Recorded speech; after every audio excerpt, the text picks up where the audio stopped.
Hello, ನಮಸ್ತೆ madam. ನಮಸ್ತೆ. ತಮ್ಮ ಹೆಸರು, ಎಲ್ಲಿಂದ ಕರೆ ಮಾಡ್ತಿದ್ದೀರಿ? ಮೇಡಮ್ ಬಳ್ಳಾರಿಯಿಂದ ಕರ್ಕೊಂಡು ಓಕೆ, ಯಾರ ನಮ್ಮ ಬಗ್ಗೆ ಕೇಳಬೇಕಿತ್ತು? ನಮ್ಮ ಬಗ್ಗೆ ಮೇಡಮ್.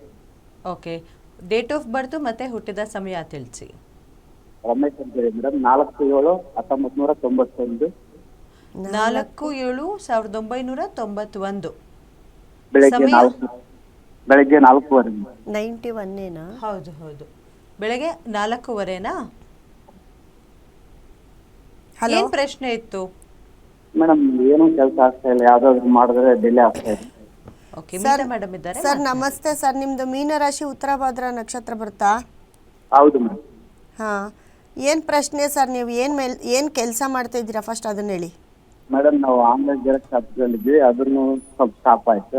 ಆಂಬುಲೆನ್ಸು? ಆನ್ಲೈನ್ ನಡ್ಸಿನ್ರಿ. ಹಾಂ ಹಾಂ ಹಾಂ, ಹೇಳಿ. ಆಮೇಲೆ ಬೇರೆ ಸಣ್ಣ ಪುಟ್ಟ ಕೆಲಸ ಮಾಡಕ್ ಹೋದ್ವಿ ಮೇಡಮ್, ಅದು ಡಿಲೇ ಆಗ್ತಾ ಇತ್ತು. ಹ್ಞೂ ಹಾಲಿ ಗ್ರಾಮ ಪಂಚಾಯತಿ ಅಧ್ಯಕ್ಷರಿದ್ವಿ ಮೇಡಮ್.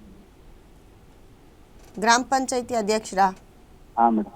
ಈಗ ಪ್ರೆಸೆಂಟು? ಹಾಂ ಮೇಡಮ್, ಪ್ರೆಸೆಂಟ್. ಮತ್ತೆ ಚೆನ್ನಾಗಿ ಒಳ್ಳೆ ಪೋಸ್ಟಲ್ಲೇ ಇದ್ದೀರಲ್ಲ, ಏನು ಕೆಲಸನೂ ಆಗ್ತಿಲ್ಲ ಅಂತಿರ್ತೀರಾ, ಎಲ್ಲ ಕೆಲಸ ನಿಮ್ಮ ಕೈಲೇ ಇರುತ್ತೆ. ಇಲ್ಲ ಮೇಡಮ್, ನಮ್ದು ವಯಸ್ಸಿಗೆ ಕೆಲಸ ಏನಾದ್ರು ಅಲ್ಲ, ಗೊತ್ತಾಯ್ತು, ಎಲ್ಲರೂ ನಿಮ್ಮನ್ನು ನೋಡ್ಕೊಂಡು ಬರ್ತಾರಲ್ಲ ಎಲ್ಲರ ಕೆಲ್ಸಕ್ಕೂ ಅಂತ ಹೇಳಿದೆ. ಗ್ರಾಮ ಪಂಚಾಯತಿ ಅಧ್ಯಕ್ಷರಲ್ವಾ, ಅದಕ್ಕೇನೆ ನೋಡಿ, ನಿಮಗೆ ನಡೀತಾ ಇರೋ ಟೈಮು ಬಂದು ಕೇತು ದಶ ನಡೀತಿದೆ, 26ರಿಂದ 33ವರೆಗೂ ಅದೇ ಇರುತ್ತೆ. ಈ ಟೈಮಲ್ಲಿ ಒಂಚೂರು ಎಲ್ಲ ಒಂದು ಕಡೆ ಪ್ರಯಾಣ ಮಾಡಬೇಕಾದ್ರೆ ತುಂಬ ಇರಬೇಕು. ಬಿದ್ದು ಕಾಲೇನಾದರೂ ಪೆಟ್ಟು ಮಾಡ್ಕೊಂಡ್ರೆ 1 ತಿಂಗಳು 2 ತಿಂಗಳು ರೆಸ್ಟ್ ತೊಗೋಬೇಕಾಗುತ್ತೆ. ಸಣ್ಣ ಪೆಟ್ಟಾದ್ರೂ 3-4 ತಿಂಗಳು ಮಲಗಿರುವಂಥ ಪರಿಸ್ಥಿತಿ ಬರುತ್ತೆ. ತುಂಬ ಕೇರ್ಫುಲ್ಲಾಗಿರಿ.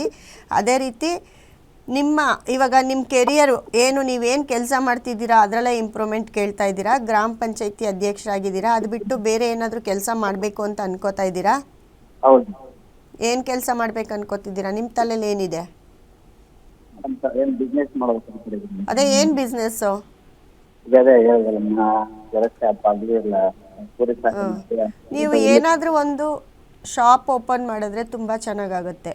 ಅದು ರೇಷನ್ ಅಂಗಡಿ ಆಗಿರ್ಬೋದು, ಅಥವಾ ಬಟ್ಟೆ ಅಂಗಡಿಗೆಲ್ಲ ಹೋಗಬೇಡಿ, ರೇಷನ್ ಅಂಗಡಿ, ಈ ಥರ ಗ್ರಾಸರೀಸು, ಇಲ್ಲಾಂದರೆ ಗೊಬ್ಬರ ಎಲ್ಲ ಮಾರ್ತಾರೆ ಗೊತ್ತಾ, ಆ ಥರ ಅಂಗಡಿ, ಈ ಥರ ಮಾಡಿದ್ರೆ ಆಗುತ್ತೆ. ಮತ್ತು ಹಸುಗಳಿಗೆ ಬೇಕಾಗಿರೋಂಥ ಥಿಂಗ್ಸು ಏನೇನು ಇಟ್ಟಿರ್ತಾರೆ, ಹಸುಗೆ ಏನೇನೆಲ್ಲ ತಿನ್ನಿಸ್ತಾರೆ, ಆ ಥರ ಹಸುಗಳಿಗೆ ಬೇಕಾಗಿರೋವಂಥದ್ದು ಶಾಪ್ ಓಪನ್ ಮಾಡಿದ್ರು ತುಂಬ ಚೆನ್ನಾಗಾಗ್ತೀರಾ. ಅದು ಒಂದು ಬಿಸ್ನೆಸ್ ಅಂತ ಅಂದ್ಕೊಂಡು ನೀವು ಮಾಡ್ಬೋದು. ಇದರಲ್ಲಿ ನಿಮಗೆ ಬೆನಿಫಿಟ್ಟು, ಇನ್ಕ್ರಿಮೆಂಟ್ ಜಾಸ್ತಿ ಇರುತ್ತೆ. ಅದು ಬಿಟ್ಟು ಬೇರೆ ಏನೇನೋ ಮಾಡ್ತೀನಿ ಅಂದರೆ ಆಗಲ್ಲ. ಅದು ಬಿಟ್ಟು ನೀವು ಬೇಕಂದರೆ ಸಲೂನ್ ಓಪನ್ ಮಾಡ್ಬೋದು, ಜೆಂಟ್ಸ್ ಸಲೂನ್ ಓಪನ್ ಮಾಡ್ಬೋದು, ಅದು ಕೂಡ ನಿಮಗೆ ಚೆನ್ನಾಗಾಗತ್ತೆ. ಧನ್ಯವಾದಗಳು ಕರೆ ಮಾಡಿದ್ದಕ್ಕೆ. ಸೊ ಇವತ್ತು ಎಲ್ಲರೂ ಕಾತುರದಿಂದ ಅವರಿಗೆ ಹೆಚ್ಚಿನ ಮಾಹಿತಿ ಅಂದರೆ ನಮ್ಮ ನಂಬರ್ಗೆ ಕರೆ ಮಾಡೋಕ್ಕೆ ಹೇಳಿ ಅವ್ರದ್ದು.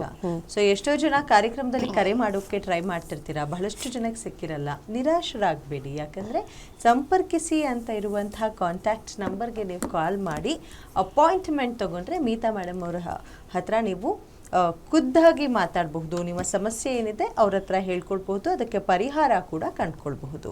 ಸೊ ಇವತ್ತಿನ ದಿನದ ಟಿಪ್ಸ್ ಬಹಳಷ್ಟು ಜನ ಕಾತುರದಿಂದ ಕಾಯ್ತಿರ್ತಾರೆ, ಏನು ಹೇಳ್ತೀರಿ ಇವತ್ತಿನ? ನೋಡಿ, ಇವತ್ತು ಅದರಲ್ಲೂ ಮೀನರಾಶಿಯವರಿಗೆ ರಾಹು 12ನೇ ಮನೇಲಿರ್ತಾರೆ. ಸೊ ರಾಹು ಅಂದ್ರೇ ಎಲ್ಲರೂ ಭಯ ಪಡೋ ಅಂಥ ಒಂದು ಗ್ರಹ ಆಗಿರುತ್ತೆ. ಯಾಕಂದರೆ 9 ಗ್ರಹಗಳಲ್ಲಿ ಎಲ್ಲವನ್ನು ಕೊಡೋನು ಅವನೇ ಆಗಿರ್ತಾನೆ, ಕಿತ್ಕೊಳ್ಳೋನು ಅವನೇ ಆಗಿರ್ತಾರೆ. ರಾಹು ಅಂತಂದರೆ ನಮಗೆ ಜೀವನ ಕೊಡೋದು, ಆ ಜೀವನನ ಎಂಡ್ ಮಾಡುವಂಥವನು ಕೂಡ ಅವನೇ ಆಗಿರ್ತಾನೆ. ಅದಕ್ಕಾಗಿ ರಾಹು ಅಂದರೆ ಎಲ್ಲರೂ ಕೂಡ ಭಯಪಡ್ತೀವಿ. ಅದರಲ್ಲೂ ನೋಡಿ, ಮೀನರಾಶಿಯವರಿಗೆ 12ನೇ ಮನೆ ಅಂದರೆ ಹಿಂದೆ ವ್ಯಯಸ್ಥಾನದಲ್ಲಿ ರಾಹು ಇರೋದ್ರಿಂದ ಅವರಂತೂ ತುಂಬ ಅನೇಕ ಪ್ರಾಬ್ಲಮ್ನ ಅನುಭವಿಸ್ತಾನೆ ಇದ್ದಾರೆ ಇವಾಗೂ. ಆದರೆ ಇವಾಗೆಲ್ಲೋ ಗುರುದೃಷ್ಟಿ ಬೀಳ್ತಾ ಇರೋದ್ರಿಂದ ಒಂಚೂರು ಪರವಾಗಿಲ್ಲ ಅಂತ ಹೇಳ್ಬೋದು. ಅದೇ ರೀತಿ ಏನಪ್ಪ ಮಾಡ್ಕೊಳ್ಬೇಕು ಪರಿಹಾರ ಅಂದರೆ, ಮುಖ್ಯವಾಗಿ ಇವತ್ತು ಮೀನರಾಶಿ ಆಗಿರೋದ್ರಿಂದ ಮೀನರಾಶಿಯವ್ರು ಏನಪ್ಪ ಮಾಡ್ಕೊಳ್ಬೇಕು ಅಂತಂದರೆ, ನೋಡಿ, ಉದ್ದಿನ ಕಾಳು ಬರುತ್ತೆ. ಉದ್ದಿನ ಕಾಳು ಅಂತಂದರೆ ಈ ಕಪ್ಪು ಉದ್ದಿನ ಕಾಳು ಬರುತ್ತೆ, ಅಂದರೆ ಅದನ್ನು ಒಡಿದೇ ಇರೋವಂಥ ಆ ಉದ್ದಿನ ಕಾಳು, ಆ ಸಿಪ್ಪೆನೂ ತೆಗ್ದಿರಲ್ಲ. ಎಲ್ಲರೂ ಉದ್ದಿನ ಕಾಳು ಅಂದಿದ ತಕ್ಷಣ ಉದ್ದಿನ ಬೇಳೆ ಆ ಥರ ಇದು ಮಾಡ್ತಾರೆ. ಬಟ್ ಆ ಒಂದು ಕಪ್ಪುಗಿರೋವಂಥ ಒಂದು ಉದ್ದಿನ ಕಾಳನ್ನು ನೀವು ನೆನೆಸಿ, ಅದನ್ನು ಒಂದು ಹಿಡಿಯಷ್ಟು ನೆನೆಸಿ ಅದನ್ನು ಹಸು ಕೊಡ್ಬೋದು. ಅದರಲ್ಲೂ ರಾಹು ಕಾಲದಲ್ಲೇ ಕೊಟ್ಟರೆ ತುಂಬ ಪಾಸಿಟಿವ್ ಇರುತ್ತೆ. ಎಲ್ಲೋ ಒಂದು ಕಡೆ ನಿಮ್ಮ ಕಷ್ಟ ಮತ್ತು ನಷ್ಟಗಳೆಲ್ಲ ಕಮ್ಮಿ ಆಗ್ತಾ ಹೋಗುತ್ತೆ.